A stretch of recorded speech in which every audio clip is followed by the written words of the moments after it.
Assalamualaikum warahmatullahi wabarakatuh. Perkenalkan, nama saya Yogi Laksono Petro. Saya kuliah di Universitas Yudharta Pasuruan dengan program studi Teknik Industri. Pada kesempatan kali ini, saya akan membahas tentang gaya tekan kaki pada lantai lift. Nah, seperti gambar ini ya. Ketika ada orang yang berada di dalam lift seperti ini, tentu orang ini akan memberikan gaya tekan terhadap lift tersebut. Jadi, lift ini akan merasakan gaya tekan kaki oleh orang ini. Nah, seberapa besar gaya tekan kaki tersebut? Itulah yang akan kita bahas. Nah, di sini pada kasus ini saat lift diam atau bergerak dengan kecepatan tetap, ya. Misalnya ada orang di dalam lift seperti ini ya, di mana lift ini dalam keadaan diam atau bergerak dengan kecepatan tetap, artinya dia tidak memiliki percepatan atau A-nya ini 0, arahnya ini sama dengan 0. Tentu kalau kita tulis gaya-gaya yang bekerja, kalau kita tinjau orangnya ya, akan bekerja gaya berat. Nah, ini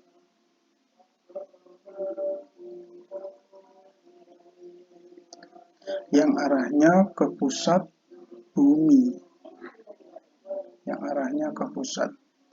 Nah, karena orang ini menyentuh lift, maka memberikan tekanan pada lift ini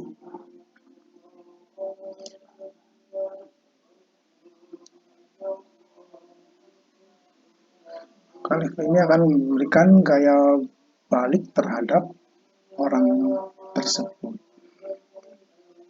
yaitu sebesar gaya normal ini. Kalau kita tinjau secara dinamika atau hukum Newton, tentu sigma F Y sama dengan 0. Benda yang diam atau kecepatan tetap, artinya tidak memiliki percepatan, atau A-nya ini adalah 0. A ini adalah arah, A-nya ini adalah 0. Berarti di sini N dikurang M dikali G sama dengan 0. Kenapa ini dikurang? Karena ini kan saling berlawanan, antara N dan juga W ini kan saling berlawanan. Untuk mengetahui gaya tekan kaki pada lift ini, kita cukup mengetahui gaya normal ini saja, gaya normalnya ini saja. Nah, karena MG sama dengan W, maka N sama dengan W.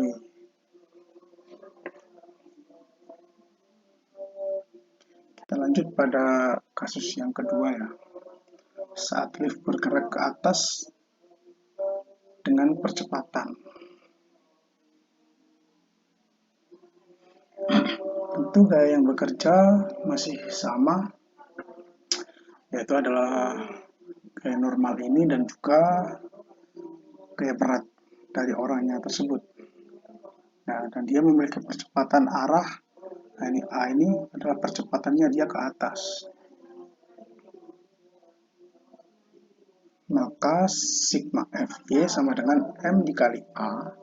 Karena memiliki percepatan, maka di sini yang bernilai positif adalah yang searah dengan percepatannya. Nah, yang searah dengan percepatannya berarti adalah gaya normal ini yang bersearah dengan kecepatannya. Dan yang berlawanan adalah gaya berat dari orang tersebut, yaitu adalah Mg ini, atau M kali A ini. Maka N dikurang M kali G sama dengan M dikali A, maka N sama dengan M dikali G plus M dikali A. Kita lanjut ke slide selanjutnya ya. Saat lift bergerak ke bawah dengan percepatan.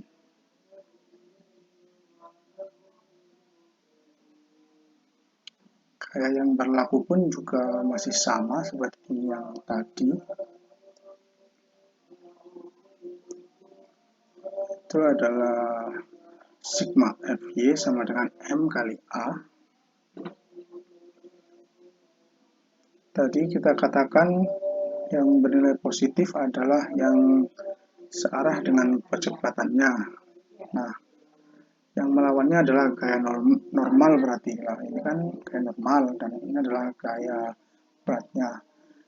Ini percepatannya ke arah bawah. Maka yang bernilai positif yang searah dengan percepatannya adalah gaya berat ini.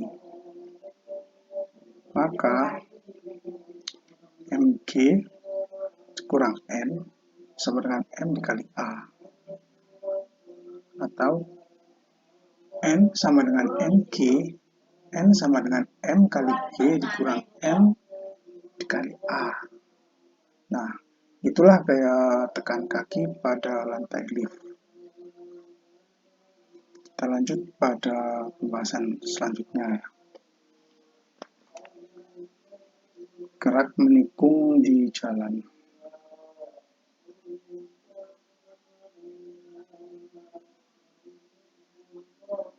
Nah,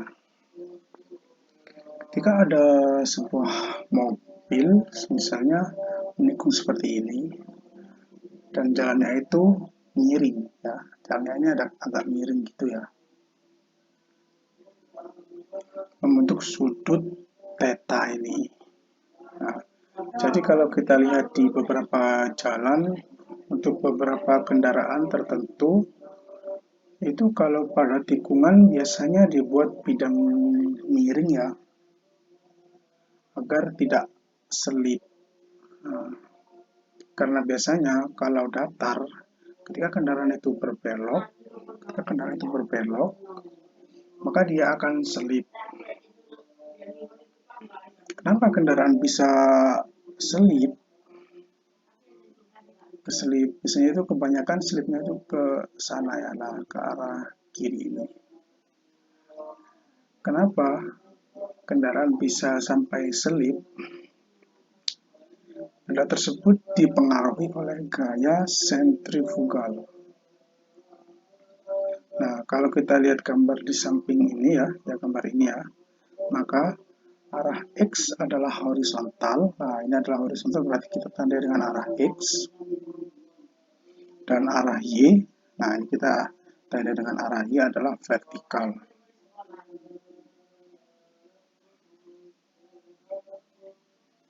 Tentu benda memiliki gaya berat yang arahnya menuju pusat bumi. Nah, yang ini arahnya menuju ke pusat bumi. Kemudian ada gaya normal yang arahnya tegak lurus. Nah, ini adalah gaya normal yang arahnya tegak lurus. Seperti ini ya. Nah, komponen pada gaya pada arah X ini yang mengimbangi gaya sentrifugal. Nah, ini maksudnya. Nah, ini kan arah X. Nah, sentrifugal itu adalah arah ketika mobil ini terpental ke sini. Nah, makanya mobil ini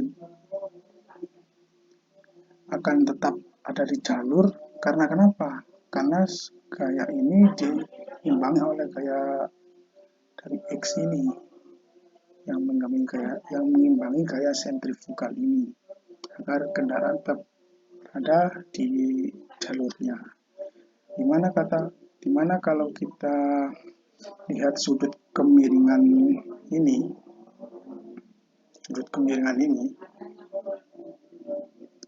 adalah theta. Nah, seperti ini ya. Jadi sudut kemiringan ini sama dengan ini. Kemudian sudut yang ini, garis ini sama dengan ini. Nah, yang ini sama dengan ini. Maka sudut theta yang ini sama dengan sudut theta yang di sini, atau juga yang di sini. Di sini juga bisa. Karena terbentuknya sudut itu dan di sini lah. Jadi di sini juga dinamakan sudut tetanya. Di sini pun juga sama.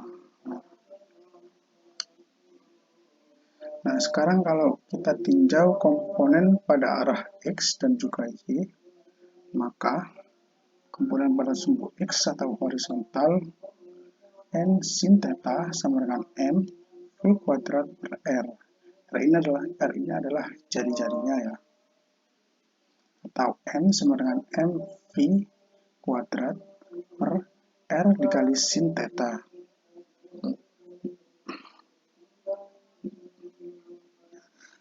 Komponen pada sumbu Y yaitu adalah N dikali cos theta sama dengan M kali G, atau N sama dengan M kali G per cos theta.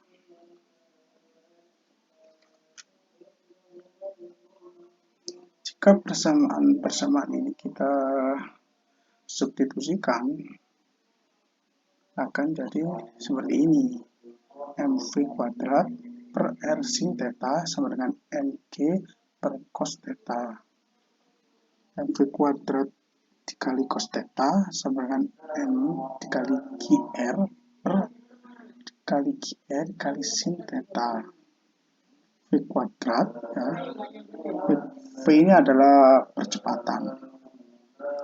V cos theta sama dengan G kali R kali sin theta, atau juga V kuadrat per GR dikali sin theta per cos theta. Nah, sin theta ini sama cos theta ini adalah tangen theta ini. Jadi V kuadrat per GR kali tangen theta sama dengan V sama dengan akar GR dikali tangen theta. Inilah kecepatan maksimum mobil agar tidak terpental dari luar lintasan. Nah, ini V sama dengan akar GR tangen theta. Kita lanjut ke pembahasan yang selanjutnya. Gerak melingkar vertikal. Pada gerak melingkar vertikal ini, saat ini maaf ya, ini hurufnya ini salah penaruhannya saya. Sebenarnya ini A-nya di sini, terus ini B, terus yang C adalah saya taruh di sini ya. Atau yang D ini sebenarnya di bawah B ini. Terserah sih, dimana saja juga bisa. Dan yang di sana adalah D.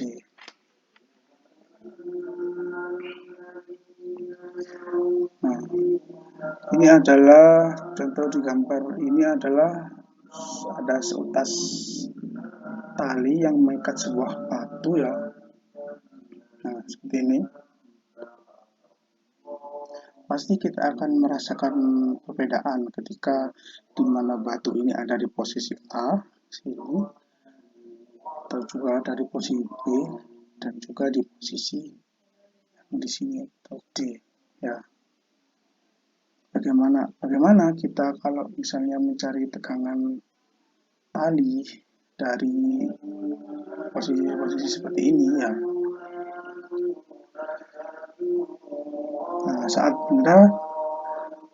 benda di posisi A, besar tegangan tali adalah seperti ini kan ya. T sama dengan M dikali G, atau ini kurung V kuadrat per R kali G kurangi 1. Nah, kenapa ini dikurangi 1? Karena benda ini kan seharusnya tetap berada di lintasan ini. Nah, ini dinamakan dengan gaya sentripetal. Kalau misalkan batu ini menjauhi lintasan ini, dinamakan gaya sentrifugal. Ini seperti itu.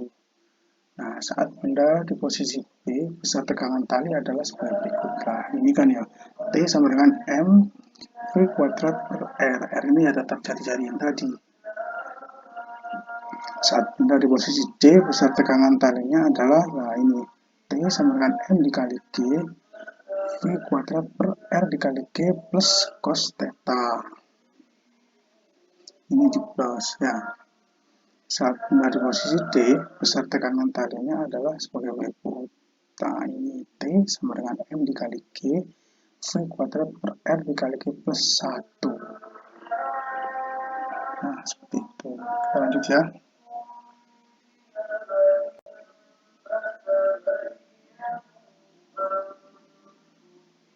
Nah, sekarang ini. Ini adalah contoh apa ya, semacam kereta luncur gitu. Nah, ini arah lingkarannya ini horizontal ini. Kalau yang tadi adalah vertikal. Vertikal itu lebih ke apa ya? eh, Dia itu lebih ada ketinggiannya gitu. Sedangkan kalau horizontal ini dia datar. Nah, seperti ini.